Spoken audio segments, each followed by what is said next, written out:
April 14, 1944, 23,000 feet above the Ardennes forest, Western Europe. The sky is split in two. Below, the land is a dark, distant blur of forests and frozen rivers. Above, sunlight glints off metal wings. And straight ahead, stretching for miles like a rising wall, the clouds wait, thick, towering, alive. Captain James Caldwell tightens his grip on the control stick. His P-51D Mustang shudders lightly as it cuts through thin air, engine humming with a steady confidence that mirrors the man flying it. Caldwell is 30 years old, already considered old by fighter pilot standards. He has flown 96 combat missions. He has survived flak, engine failure, and 2 close calls that should have ended with his name on a letter home. Today feels different. His radio crackles once, then goes silent. Not broken. Switched off. Caldwell flies alone behind him, nearly a mile back and closing fast for enemy fighters angle in from the sun. Focke-Wulf 190s, fast, heavy, brutal aircraft flown by men who have learned how to kill in seconds. They see Caldwell clearly now. A single Mustang. No escort. No formation. A gift. The German pilots do what experience tells them to do. They descend slightly to gain speed. They spread just enough to box him in. No urgency. No caution either. The lone American is flying straight toward a dense cloud bank, as if he has nowhere else to go. Inside the Mustang's cockpit, the temperature is bitter cold. Frost creeps along the edges of the canopy. Caldwell's oxygen mask fogs faintly with every breath. His eyes do not leave the clouds. The cloud wall is not thin haze. It is a vertical fortress of vapor, rising thousands of feet high. Pilots fear clouds for good reason. Visibility vanishes. Orientation dies. Instruments become the only truth. And instruments can lie when panic takes hold. Caldwell does not slow down. The German leader, Oberleutnant Karl Weiss, squints through his gun sight. He has seen this before. A pilot trying to vanish, trying to run. Weiss smirks inside his mask. Clouds protect cowards for seconds, not minutes. You follow them in, and they come out panicked or dead. He signals his WINGMEN. They follow. The moment Caldwell hits the cloud edge, the world disappears. Light dies instantly. The cockpit fills with swirling white and grey, thick as smoke, but heavier, pressing against the aircraft. Moisture coats the canopy. The Mustang bucks slightly as turbulent air grabs at its wings. Caldwell pushes forward. Outside, there is no horizon. No sky, no ground. Just motion. He switches tactics instantly. Throttle back. Not much. Just enough. The Mustang slows by a few precious knots behind him. Weiss and his men punch into the cloud at full speed, adrenaline pushing them forward. Their aircraft surge blindly into turbulence, spacing collapsing as depth perception evaporates. Inside the cloud, sound behaves strangely. Engines echo without direction. A plane that sounds close may be hundreds of feet away. A shadow may be nothing. Caldwell counts in his head. 3 seconds. 4. He rolls left. The Mustang slips sideways, almost gentle, vanishing into a pocket of thicker cloud. He pulls up sharply, then cuts throttle hard. The aircraft climbs, then hangs for a fraction of a second before dropping nose. Down. The move is deliberate, calculated, practiced dozens of times in training.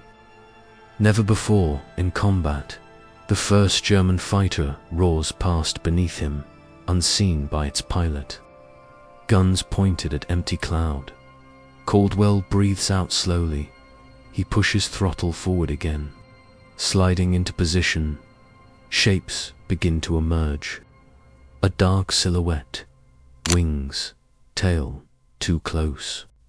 Less than 50 meters. The German pilot never knows. He has been hunted. Caldwell squeezes the trigger. The Mustang's 6.50 caliber machine guns erupt together. Inside the cloud, the flashes are blinding. Tracers burn through vapor and metal at point-blank range. The rounds tear into the Focke-Wulf's engine cowling and cockpit in the same heartbeat. The enemy plane disintegrates mid-air. Pieces vanish instantly into the cloud.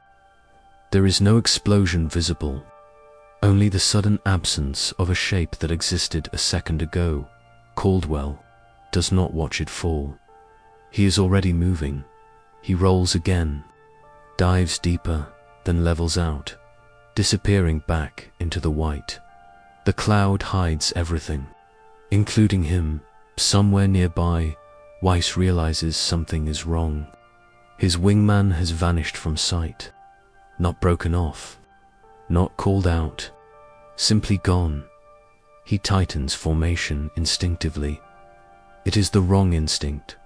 Caldwell slides behind the second fighter, so close that he can see the Balkan crews painted on the wings through thinning vapor. He sees the pilot's helmet, the tension in the aircraft's movements. This time, Caldwell waits half a second longer. Then he fires. Another short burst. Another aircraft erased inside the cloud. No warning, no chase. No dogfight, just silence where engines had been. The clouds swallow the truth before anyone else can see it. Inside the cloud, confusion spreads faster than fear ever could. Oberleutnant Karl Weiss pulls his aircraft into a shallow climb, instinctively trying to regain altitude and control. His eyes dart between the artificial horizon and the faint outlines of vapor sliding past the canopy. One wingman is gone. No call, no warning, just absence. This is not a mechanical failure. Weiss knows that much. His throat tightens inside the oxygen mask. He keys the radio, voice sharp, controlled, betraying nothing. There is no reply. Only static and the muffled roar of engines echoing somewhere close, too close. The cloud is no longer cover. It is a maze. Weiss banks right, then left, trying to widen his turn radius to create space. Training tells him distance equals safety. Inside the cloud, distance does not exist. Every maneuver feels exaggerated. Every correction feels late. Somewhere above him, Caldwell watches. The American pilot has reduced his speed again, letting the Mustang hang just above stall threshold. He rides the edge of control, feeling the aircraft through the stick, through the vibration in the seat, through instinct sharpened by years of survival. He spots the third fighter as a ghostly outline, sliding sideways through mist. Caldwell adjusts with micro movements, barely breathing, aligning his nose with the faint shadow ahead. This time, he does not fire immediately. He waits until he can see the enemy pilot's head turn, scanning desperately, eyes searching for something that cannot be seen. Then Caldwell fires. The burst is even shorter than before. Precision over volume. The rounds punch through the cockpit and wing root. The German fighter shudders violently, rolls once, then disappears downward. Swallowed whole by Cloud. 3, aircraft gone. Less than 30 seconds have passed. Weiss feels it now. Not panic yet. Realization, this is no chase. This is a hunt. He slams the throttle forward, engine screaming in protest as he dives blindly.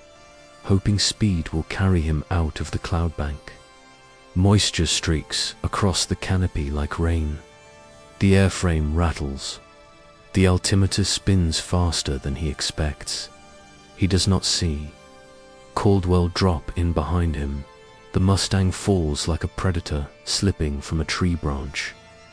Caldwell matches Weiss's dive perfectly, adjusting throttle by sound alone, keeping the German aircraft centered in his gun sight through swirling white. The distance closes. Rapidly, 100 meters, 70.50. Weiss hears it then. Not gunfire. Engine pitch. Another engine. Close. Too close. He jerks the stick. Rolling hard left, Caldwell anticipated it. He fires as the enemy aircraft rolls, bullets ripping across fuselage and wing. One round finds the engine. Another tears through control cables. Smoke blooms instantly, thick and black against white cloud. The Focke-Wulf lurches violently. Weiss fights the controls, trying to level out, trying to escape the suffocating fog. The aircraft responds sluggishly, wounded, dying. Then the cloud thins. Light explodes into the cockpit as Weiss bursts out beneath the cloud layer. Snow-covered forest spins into view far below. He gasps, relief flooding his chest. For half a second, he believes he has survived. Then the Mustang follows him out. Sunlight catches the P-51's wings, silver and lethal. Caldwell fires one final burst. The German fighter shudders, nose dropping uncontrollably. Smoke thickens into flame. Weiss never hears the impact. The forest rises fast, then everything ends, high above.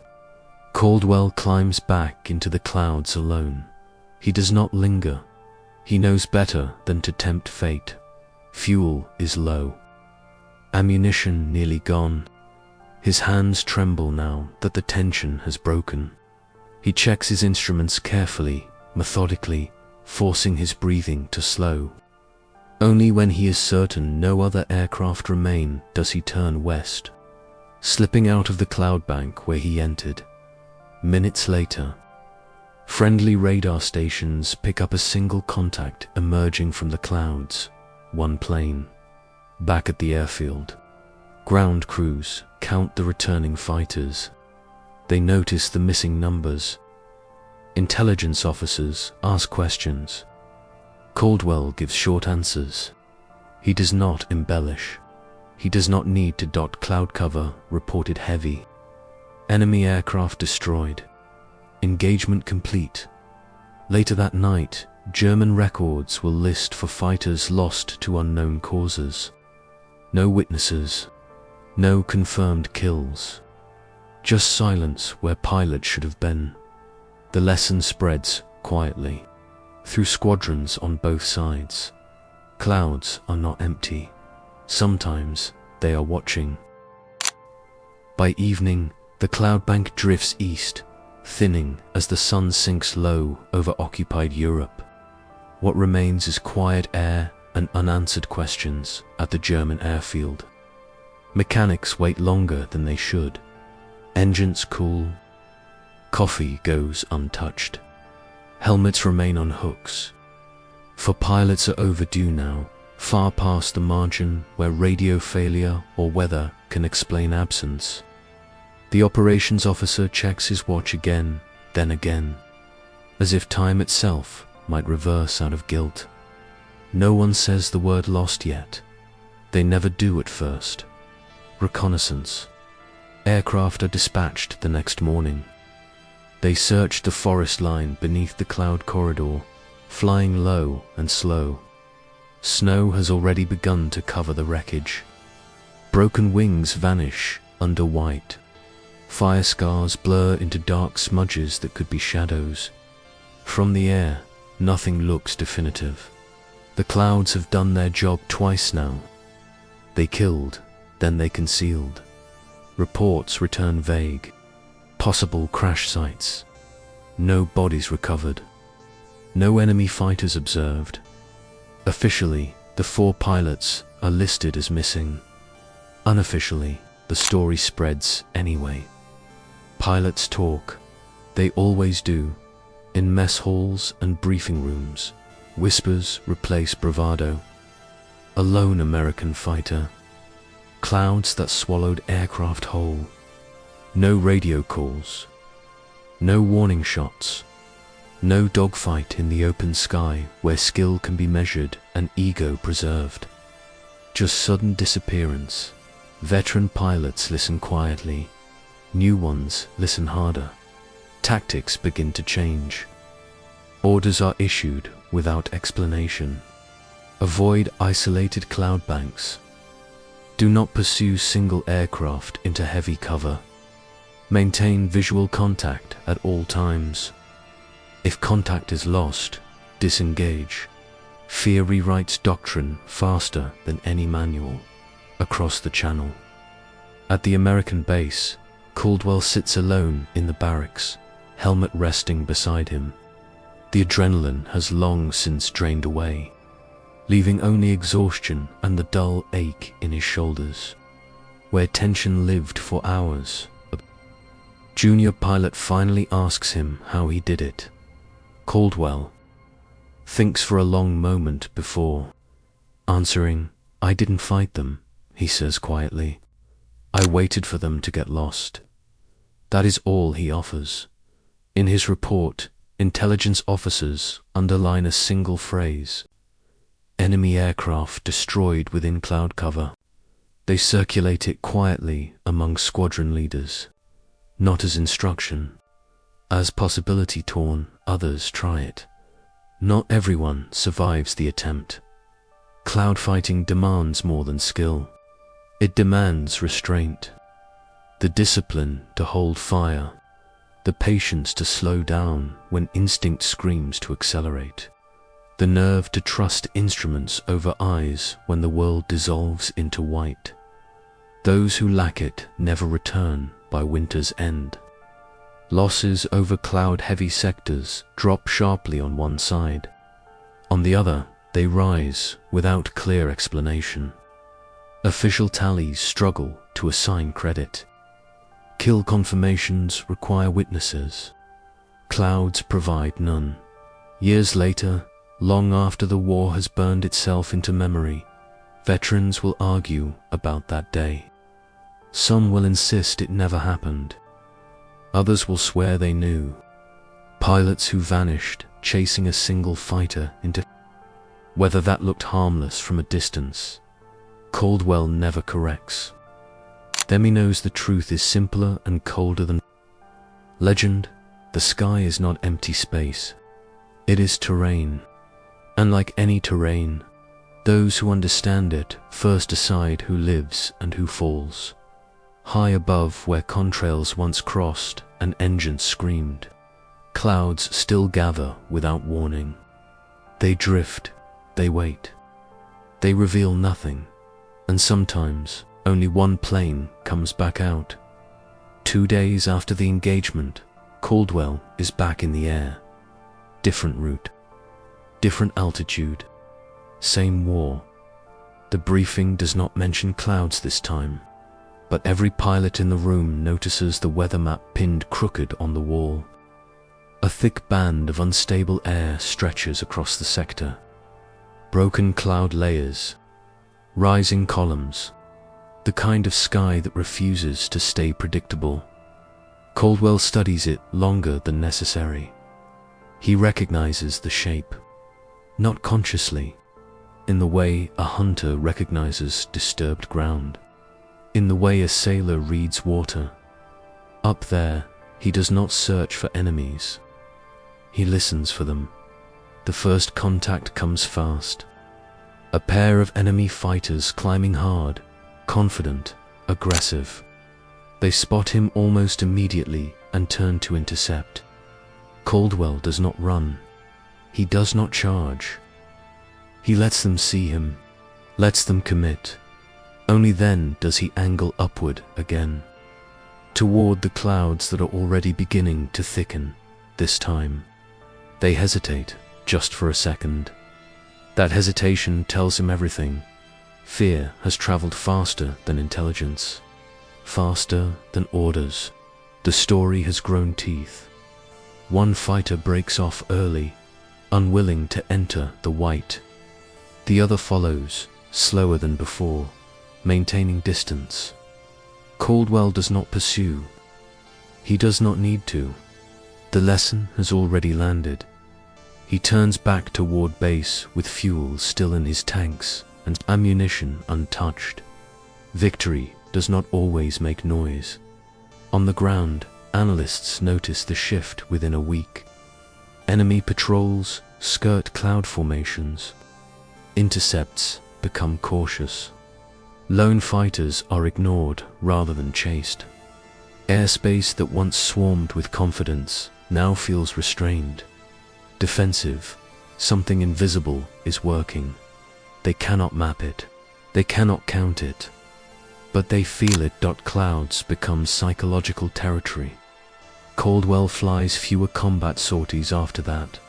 Not because he is pulled back, but because his presence alone alters behavior. Younger pilots are assigned to watch him, to learn by proximity rather than instruction. He never lectures them, never explains more than necessary.